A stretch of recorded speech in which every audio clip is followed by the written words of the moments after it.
Birshot Moraï Rabotai, avec la permission d'Hachem, je voudrais vous souhaiter à vous tous une bonne semaine, Rosh Hashanah, Kippour, Sukkot, et étant donné que nous sommes dans ces trois fêtes-là, et pour nous, ces trois fêtes, on les appelle Yamim Noraim, même Sukkot, parce que n'oubliez pas qu'à Sukkot, il y a là-bas Rosh Hashanah Rabbah.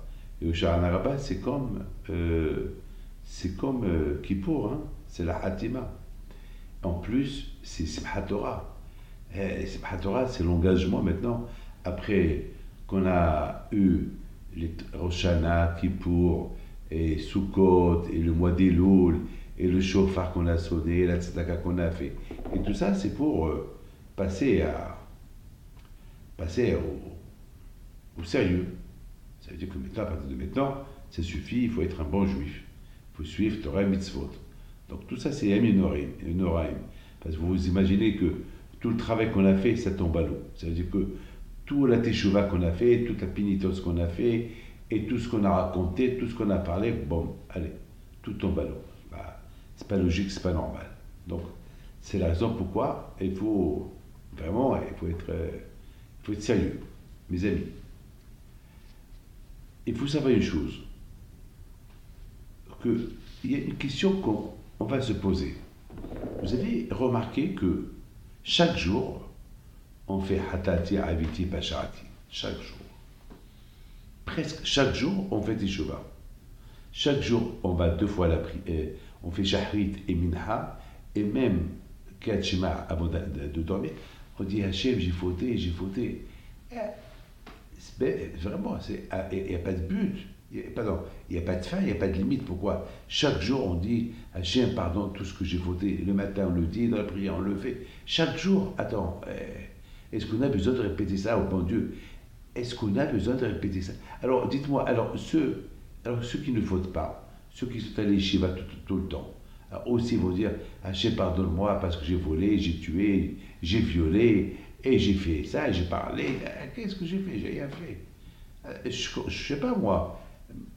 Ce qui est important, c'est par exemple, j'ai vu, vous savez que pendant tout le mois d'Elul, jusqu'à Kippour, on fait les slerot, et le shofar, et les slerot. Mais c'est d'accord. Est-ce que ça ne suffit pas une seule fois qu'on dit à Hachem, pardon ce qu'on a fait? Alors non seulement que depuis le mois d'Elul jusqu'à Kippour, mais dans toute l'année. Mais ce qui est impressionnant, c'est les 24 heures qu'on passe à la synagogue le jour du grand pardon. Est-ce qu'on a besoin de jeûner? Je comprends. Mais chaque fois, on va répéter, vendredi soir, la veille de Kippour, le matin, et à Shahrit, et au Moussaf, et à Minha, et la Ne'ila, pardon.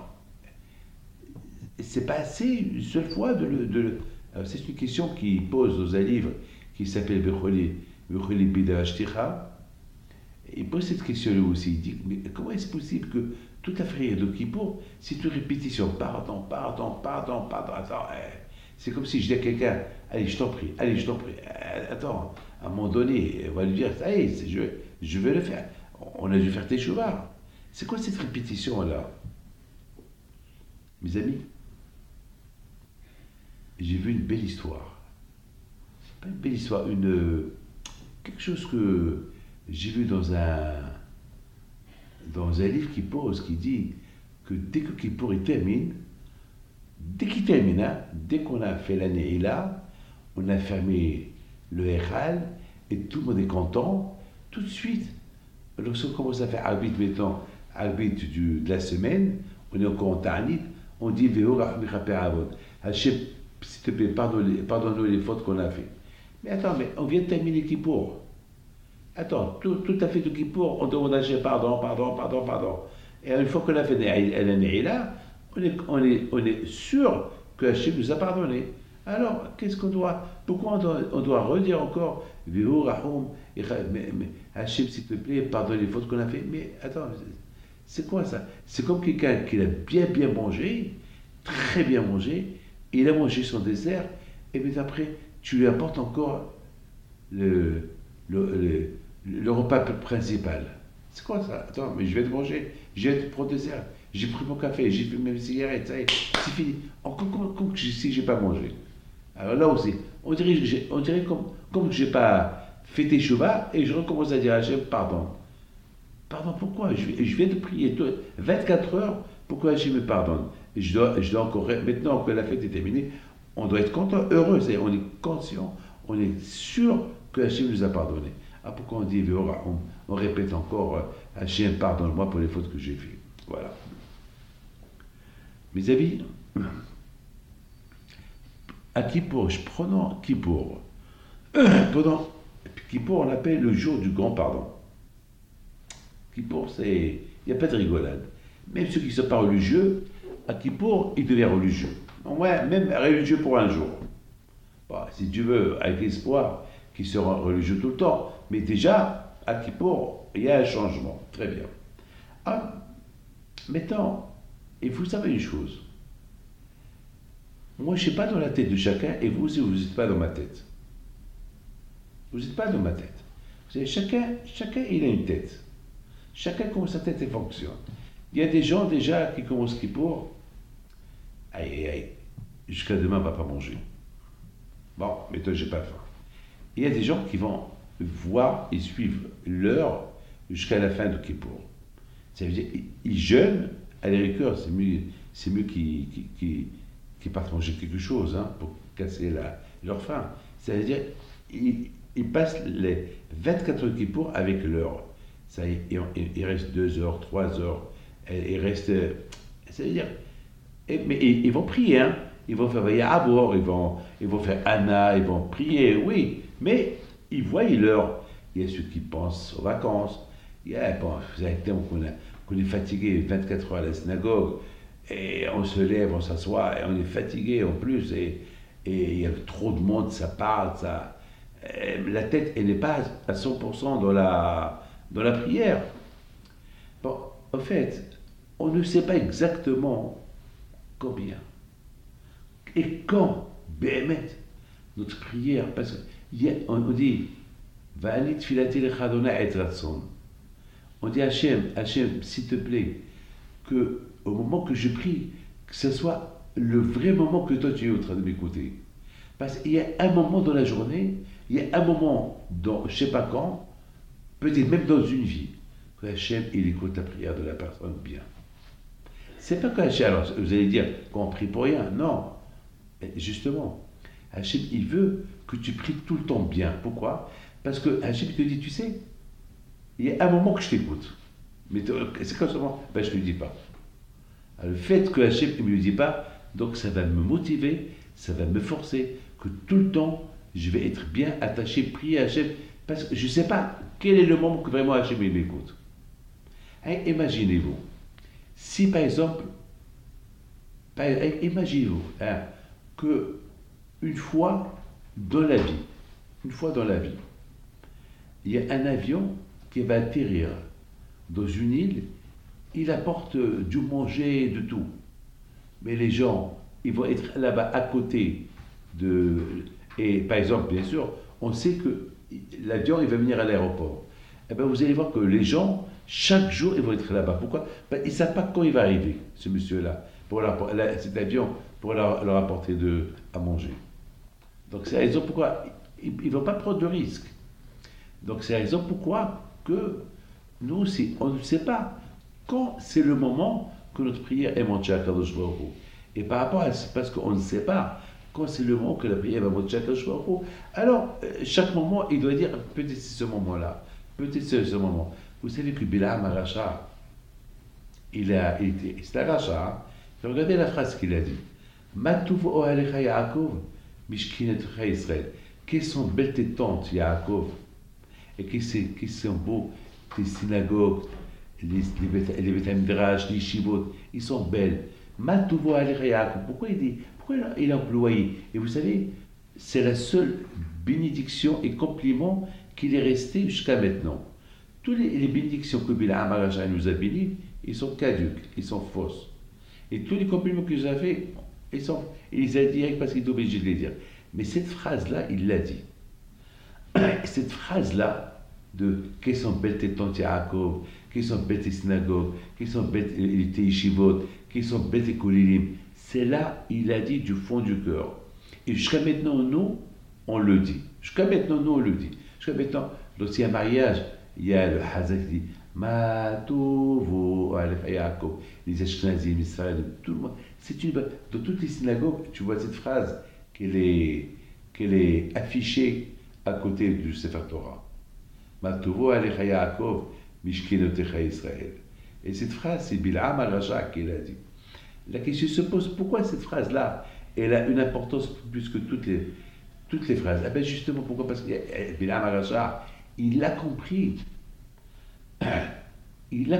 que Hachem, pour que le juif, il soit toujours en contact avec lui, et que toujours, le juif, il soit toujours connecté à lui, eh bien, quand je lui dis, tu sais, monsieur, tu sais David, tu sais Moshe, tu sais Steve, tu sais Bernard, tu sais Sarah, tu sais Sophie, tu sais qu'il y a un moment dans la vie ou dans la journée que j'écoute ta prière.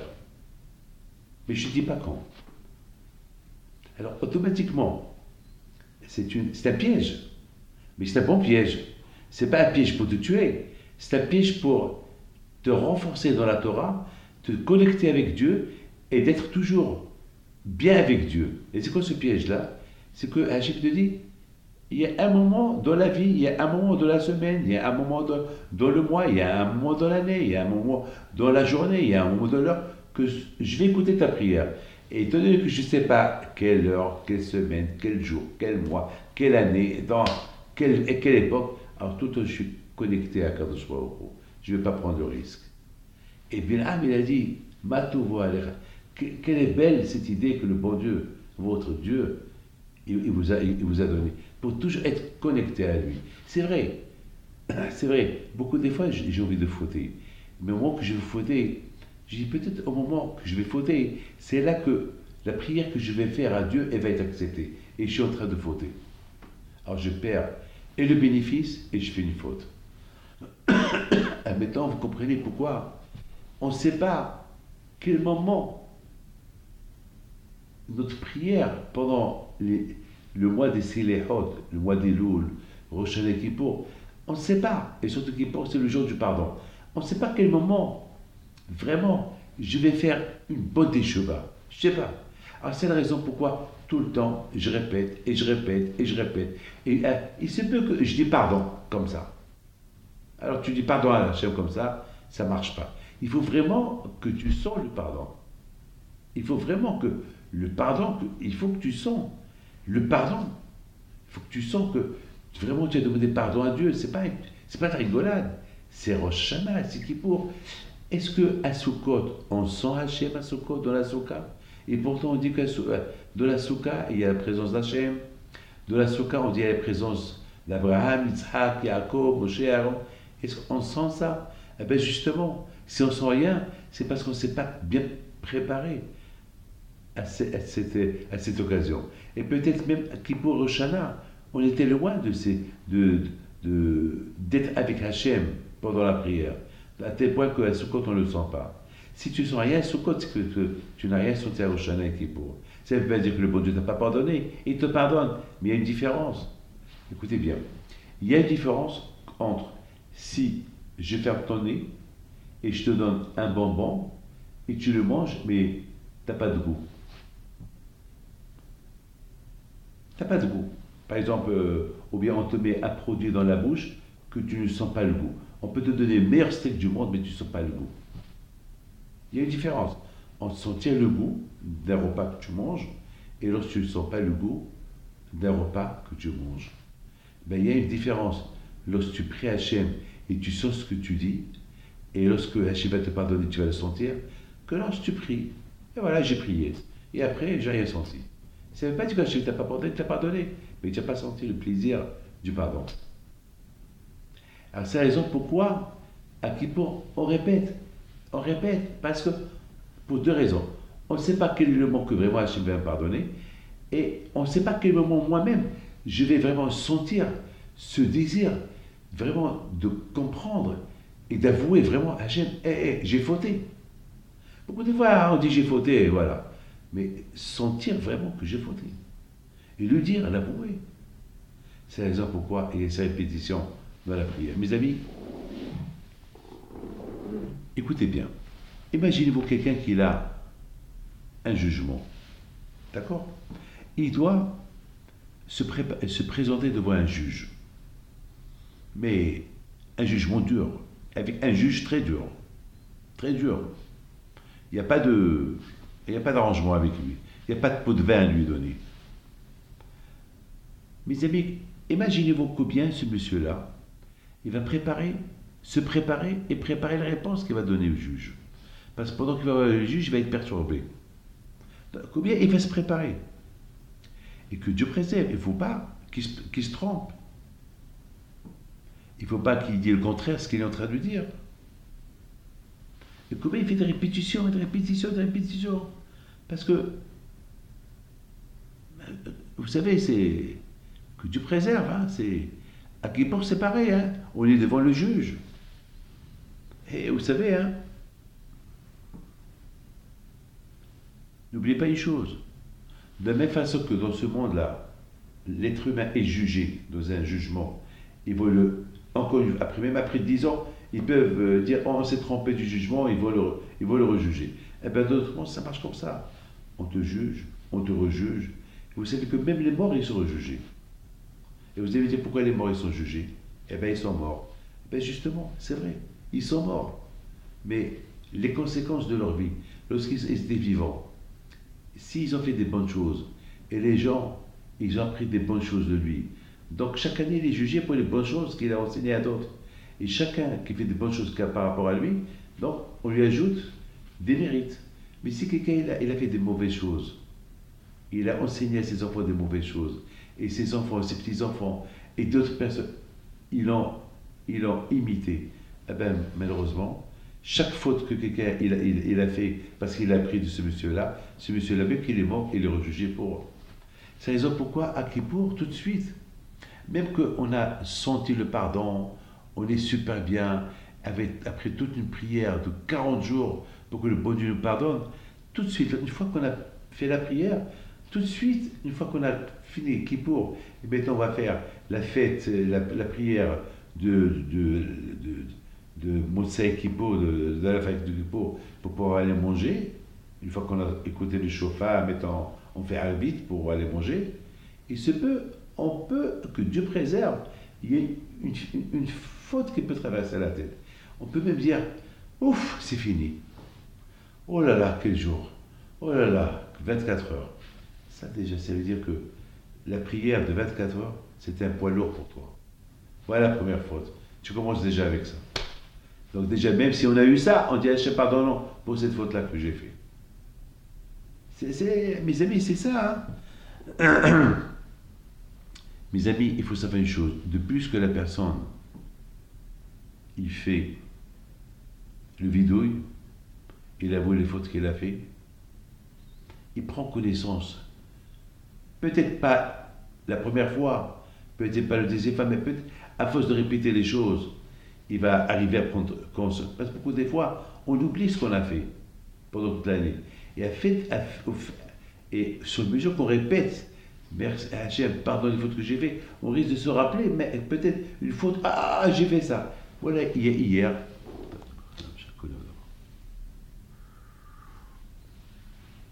il vient chez moi, monsieur, ici à New York. Il me dit, Rabbi David, je me rappelle, il y a 30 ans, 40 ans, que je me suis disputé avec quelqu'un et je lui ai cassé les deux dents. Je suis quoi? Une chose pareille, tu l'as oublié. Rabbi David, avec le temps, je suis marié, j'ai des enfants, on oublie, je suis dans le commerce, j'ai fait des études, je suis avocat, j'ai fait du business. Et c'est cette semaine-là que je me suis rappelé. Rabbi David, vous vous rendez compte? Si chaque fois je me rappelle les bêtises que j'ai fait quand j'étais jeune, alors moi, David Pinto, ce que j'ai fait dans ma jeunesse, moi aussi j'ai fauté. Qu'est-ce que vous croyez? Vous croyez que j'ai une barbe blanche? Vous croyez que je suis né avec cette barbe? Vous croyez que je suis né tzaddik? Je crois que je suis né en train de donner des cours de Torah? Je suis né, j'étais bébé comme tout le monde. j'ai fait des bêtises comme tout le monde. J'ai fait des bêtises comme tout le monde, voilà, je vous le dis. Qui n'a pas fait des bêtises? Malheureusement, il y a beaucoup de bêtises qui sont considérées comme des... Par exemple, parler de la shonara, parler de la médisance, c'est comme si tu as tué. C'est comme si tu as été avec une femme mariée. Comme si tu as fait l'idolâtrie. Qu'est-ce que vous croyez? Tu fais honte à quelqu'un comme si tu l'as tué. Tu fais honte à quelqu'un, il rougit. Lorsqu'il rougit, c'est comme si tu l'as tué. Parce que le sang, il monte à la tête. Il y a, la Gemara, elle raconte que il y avait un rabbin qui prenait à manger chaque semaine à un pauvre. Mais il le pose à côté de la maison, il se sauve. Et un jour, le pauvre, il voulait savoir qui lui apporte à manger. Alors, il a attendu. Et dès qu'il a entendu quelqu'un, il a posé, il a ouvert la porte. C'était un monsieur qui était couvert.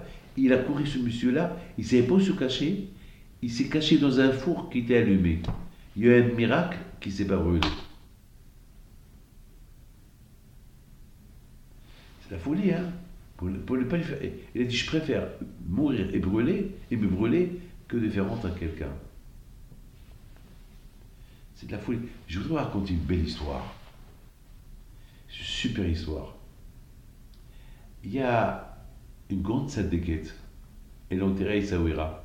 Il s'appelle Imatane. C'est la grand-mère de Madame Lebé, la famille Mouyal. Mira et Abraham Mouyal. C'est leur grand-mère. Elle est enterrée à Essaouira. C'était la petite fille de Rabbi Haïm Pido le Grand. Et on m'a raconté sur elle, qui est une grande tzadékette bien sûr, et c'était la cousine de Rabbi Haïm Pido, mon grand-père. C'est-à-dire qu'elle, elle vient directement de Rabbi Haïm Pido le Grand, mais c'était la cousine de mon grand-père, Rabbi Haïm Pido. Ils se respectaient les deux parce que c'était sa cousine et lui c'était son cousin. D'accord?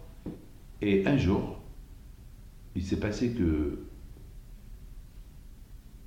sa fille, elle était malade. Sa fille, elle était malade. Elle était gravement malade.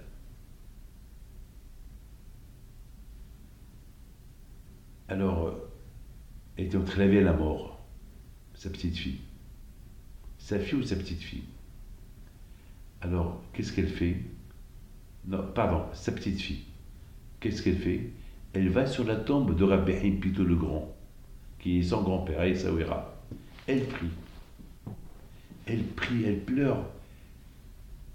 Elle l'évoque, elle impose. Mon grand-père, ma petite fille que j'aime, elle est malade. Elle est entre la vie et la mort. Elle est mariée. Je t'en prie, qu'elle ne meure pas. Et à l'époque, les médecins, ils ont dit, c'est fini. Et voilà, elle s'endort sur la tombe de Rabbi Haïm Pido. Elle voit Rabbi Haïm Pido dans son rêve. Et qui lui dit, tu sais, je ne peux rien faire. C'est une xéra, je ne peux rien faire. Alors il lui dit, comment tu peux rien faire? Mais tu es le roi, tu es tzaddik, tu es à côté d'Hachem, tu peux faire.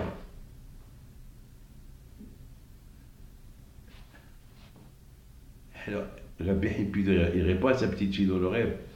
Bon, dans ces conditions-là, bon, je suis obligé de laisser la grande vivante, mais le bébé doit partir.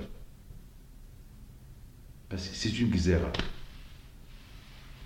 Alors, il m'a tanné, il dit à son grand-père, alors laisse, prie Hachem pour que la grande, qu'elle est mariée, elle reste vivante, et la petite, elle part. Parce que la petite, de toute façon, elle n'est pas encore née, parce qu'elle était enceinte.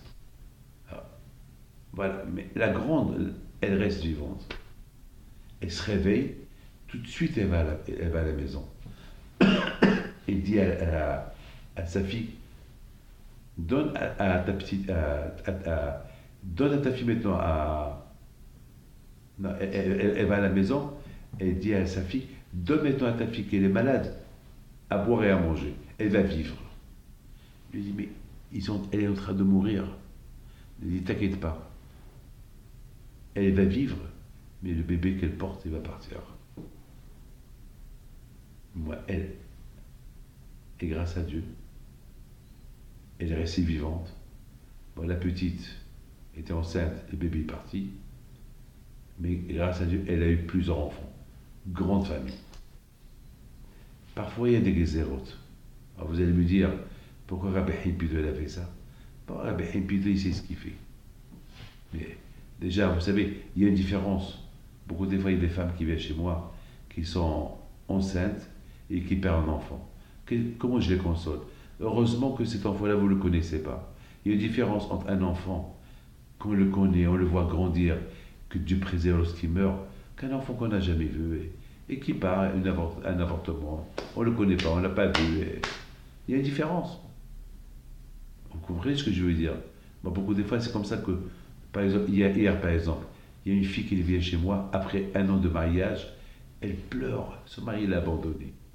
Je lui dis, madame, c'est mieux qu'il t'ait abandonné maintenant, que tu aurais un enfant, 2 enfants, 3 enfants, et qu'il t'abandonne, après tu vas être malheureuse avec ces enfants qui vont aussi être malheureux.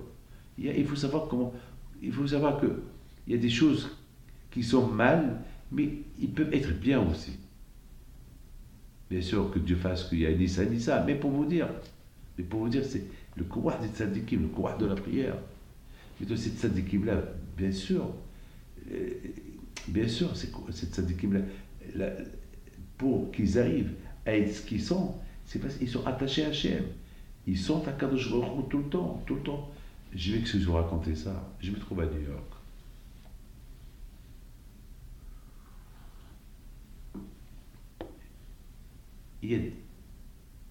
Je reçois toujours 2 frères.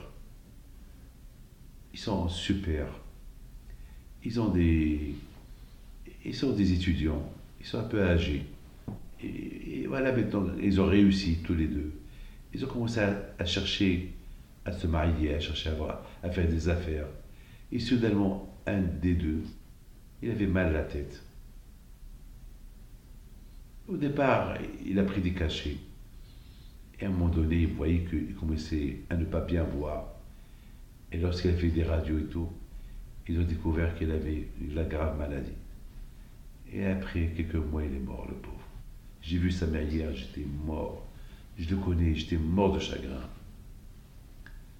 Vous savez, bien sûr, si on aurait dit à sa mère qu'il se préfère que ce bébé-là, il naît et il grandit jusqu'à l'âge de 30 ans et partir, qu'il parle lorsqu'il est encore dans son ventre. Bien sûr, c'est mieux qu'il parle lorsqu'il est dans son ventre. Je raconte tout ça pour ne pas que vous accusez pourquoi la Béhin puis de la dit, bon, la grande elle reste vivante, mais le bébé qu'elle porte, il part.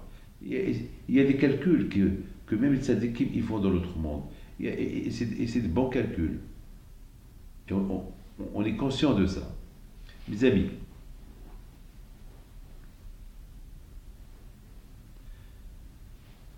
lorsque, pendant toute la fête de Kippour, on répète des répétitions à Hachem, pardon, j'ai fait, pardon, alors je répète. Eh ben, mes amis, peut-être un des moments, tu vas découvrir des choses que tu as oublié de faire pour faire tes chouvas sur eux. Et de plus que tu avoues les fautes que maintenant tu veux te repentir, et maintenant tu veux t'attacher à Hachem, et tu sens, Bémet, un attachement à Kadosh Baruch Hu, ça ne peut être que bénéfique pour l'avenir. Ces moments-là, ils sont entre Elul jusqu'à Kippour, c'est des moments qui nous entraînent par la prière, par le travail spirituel qu'on fait sur nous et on fait pour les autres. On ne doit pas compter sur personne, on doit compter sur soi. Quand on dit ça dépend que de moi. Il ne faut pas que je compte, celui-là va prier pour moi. Mes amis, Est-ce qu'on peut mandater quelqu'un à manger pour soi? Pour toi? Tu veux dire à quelqu'un, tiens, voilà, j'ai de l'argent, va manger pour moi. Non. Si tu ne manges pas toi, personne ne peut manger pour toi. Est-ce qu'on peut mandater quelqu'un à devenir riche à ta place? Non. Sa hurma, c'est pas la tienne. Il se peut que toi, tu as une hurma mieux que lui. Pourquoi tu veux mandater quelqu'un? C'est vrai, pendant la fête, on mandate des gens. On mandate le shaliach tzibur, le rabbin. Voilà, c'est le rabbin qui fait tout. C'est lui qui fait le chauffard, celui qui prie, on le mandate. D'accord, on le mandate pour faire une prière pour tout le monde. Mais ça ne veut pas dire que c'est lui qui doit faire tout le travail. C'est un travail qui doit être... Lui, il nous aide, voilà. Lui, il commence, il nous aide, on le suit. Mais c'est pas lui qui fait tout pour toi. Non. C'est pas lui qui va faire tes chouvas. C'est pas lui qui a fauté pour toi. C'est pas lui. C'est toi qui as fauté. C'est toi qui as fait du mal. Lui, hein, il te rappelle. Hey, fais tes chouvas sur ça. Oh, fais tes chouvas. Vous verrez que c'est quelqu'un qui rappelle. C'est le chalet de Sibourg. Il nous aide à prier en communauté à Kadosh Baruch Hu. Parce qu'à Kippour, pendant ces fêtes-là, c'est toute une communauté qui prie à Hachem. C'est le monde entier qui prie à Kadosh Baruch Hu. C'est le monde entier, on se trouve dans une synagogue et nous tous on prie. Même ceux qui ne viennent pas à la synagogue, même ceux qui restent chez eux, même ceux qui ne font pas Kippour. Alors, tous ces juifs-là qui prient, ils prient aussi pour eux. On pense pour eux aussi. Beaucoup de gens, ils font des chevards. Ben, mais je n'en parle. Il y a beaucoup de gens qui font ni qui pour rien du tout. Ils se donnent un jour, et je sais pas, ils se réveillent, ils font des chevards. Et grâce à quoi? Grâce à quoi? Eh bien, grâce à toi. Grâce à ta prière à toi. Parce que toi, à Kippour, tu as fait une grande écheva. D'ailleurs, à Kippour, toutes les prières qu'on fait, on parle en pluriel. Notre Père, notre Dieu, pardonne-nous. On ne dit pas pardonne-moi, on ne dit pas mon Dieu. Toute la prière de Kippour, on parle en pluriel. C'est-à-dire, je parle au nom de tous les juifs. Chacun, il parle au nom de tous les juifs. Même ceux qui ne sont pas religieux, on s'en fout. Ils ne sont pas religieux, même s'ils mangent du cochon. Il est en train de manger dans un restaurant un steak. À Kippour, moi je prie pour lui. Je l'associe dans ma prière. Et peut-être ça peut faire un effet, il va faire un jour teshuva. Grâce à ça, qui sait? Qui sait? C'est vrai, on mandate le shaliach tzibur, le rabbin qui fait l'office, on le mandate, mais on le suit. Je vous raconter une petite histoire que j'ai lue cette semaine. Il faut toujours savoir, il y a des moments qu'on compte sur quelqu'un, il y a des moments que tu peux compter sur personne. Si tu dois voyager, c'est toi qui prends l'avion. C'est pas un autre qui va prendre l'avion à ta place. Il y a des choses que je vais pas... il y a des choses que tu ne peux faire que toi. C'est vrai, il y a certaines choses que tu peux mandater quelqu'un, mais la plupart des choses, c'est toi. Alors, je raconte une belle histoire. Il y avait une fois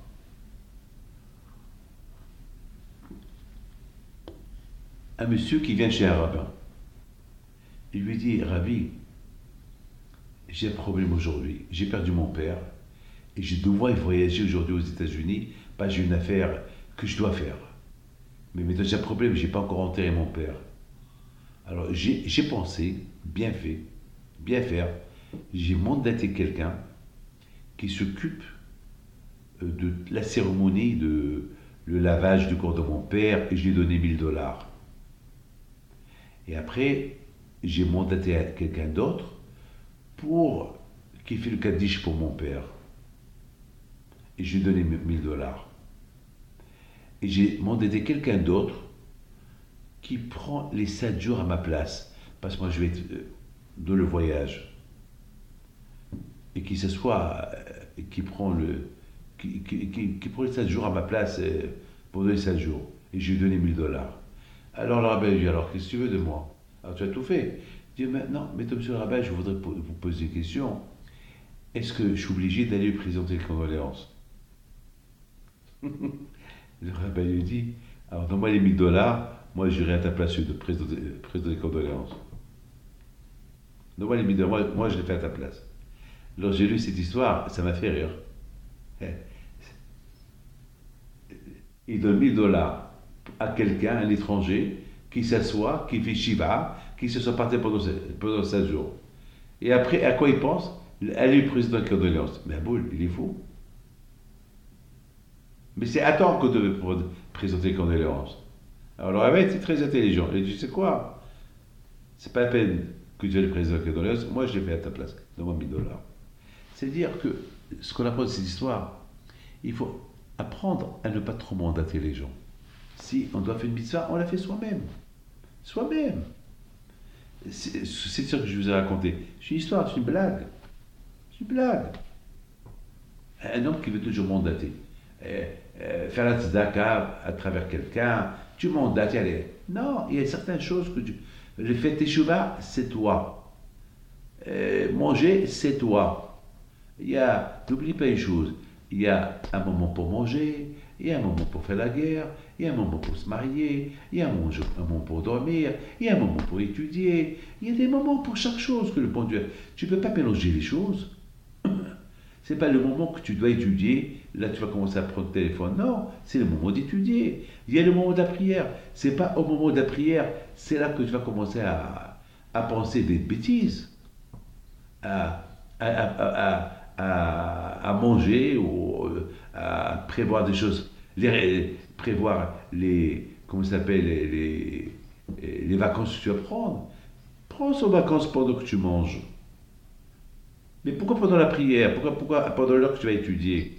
Chaque chose, alors il y a beaucoup des fois des gens, ils veulent pas, il y a certaines choses qu'ils veulent pas les faire aller, ils veulent pas se casser la tête, ils veulent mandater. Alors mandate quelqu'un d'autre pour manger à ta place. Regarde si tu peux.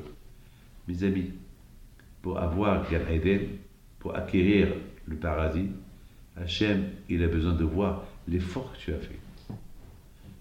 L'effort que tu as fait, les mitzvot que tu as fait. Et on ne peut pas savoir la grandeur et la valeur du mitzvot, soit qu'on l'ait fait. C'est la raison pourquoi, pendant ces 40 jours de Elul Shel Kippour, on ne peut pas savoir c'est quoi. C'est à quel moment Hachem va être à côté de moi.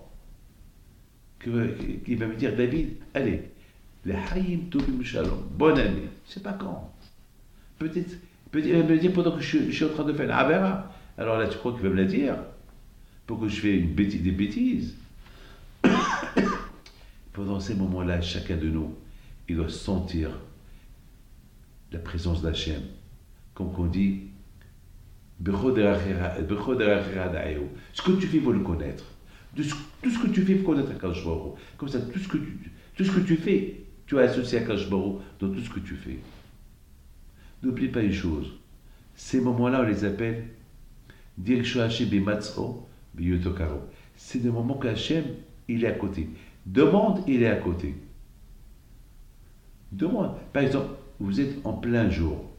Tu fermes tes yeux. Tu sais bien, dès que tu ouvres tes yeux, il y a le soleil. Il fait jour. C'est pareil. Ces moments, Hachem, il est à côté. C'est sûr. Nuit et jour, il est à côté. Il faut en profiter. Il faut en profiter. Il faut en profiter. C'est dommage de ne pas profiter. Je voudrais vous raconter une petite histoire, une petite blague. Cette semaine, pendant la fête de Rosh Hashanah, on avait beaucoup des invités à la maison.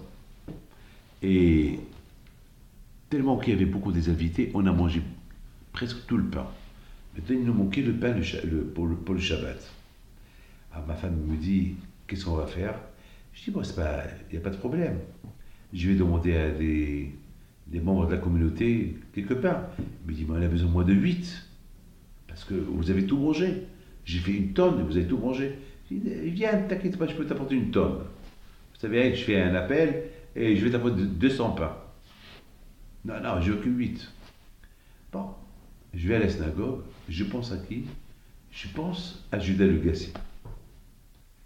Je pense à lui. Et je pense à David Cohen. Je pense à lui. J'arrive, je vois David Cohen, et je dis, David, j'ai besoin d'un pain. Si tu as au plus. Mais il dit, oui, pour Rachel, il y a beaucoup. Il m'apporte 2, mais il manque 6. Et voilà, Judas, il arrive. Je dis, Judas, combien de pains tu veux? Il vous reste encore, mais je ne sais pas. Mais j'ai une tonne à la maison. Je dis, pourquoi tu as une tonne à la maison? Mais je ne sais même pas quoi faire avec. Je dis comment? Mais dis parce que ma femme, elle a préparé beaucoup de pain, et ma mère, elle est venue avant-hier pour la fête, et elle a apporté une dizaine de pains. On ne sait même pas quoi faire avec. Je dis, mon fils, tu vas voir quoi faire avec, tu me les donnes. Ben, j'ai pas de pain. Ah ben, il était content, il était heureux, il est parti me les apporter. Mais de côté.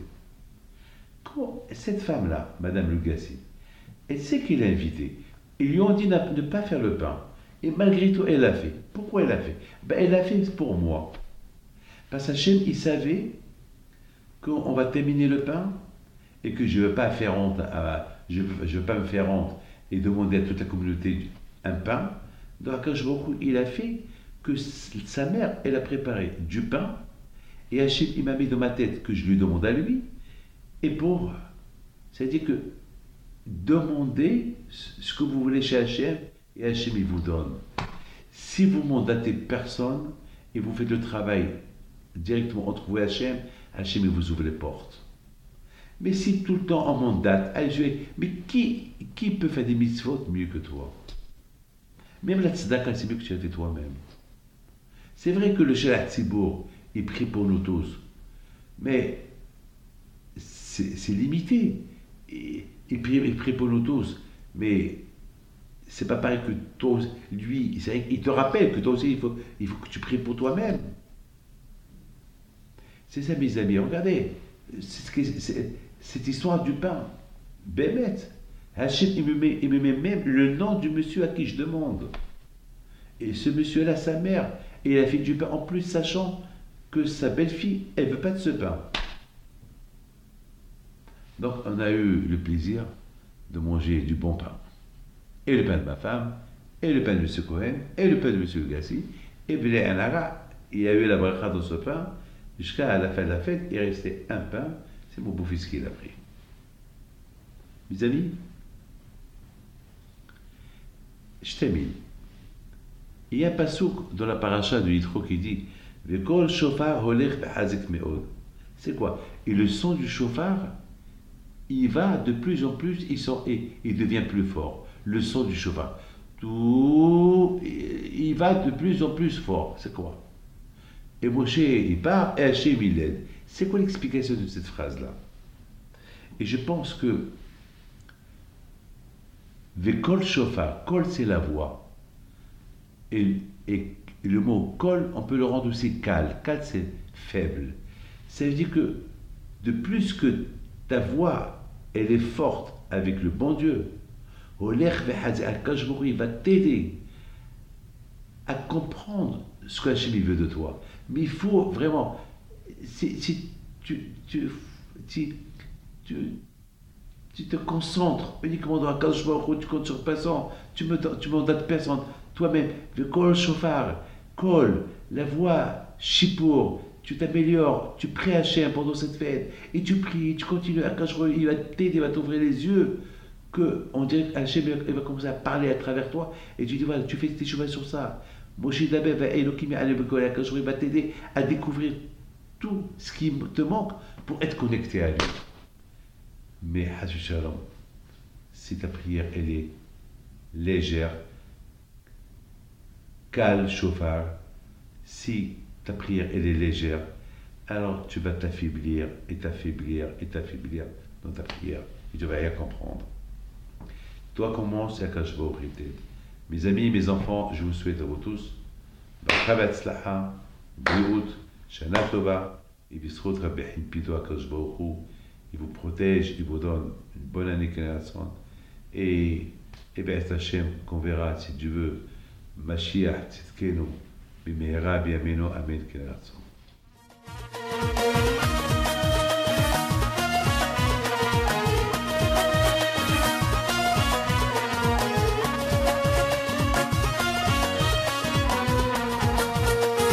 Non tu ienes rartu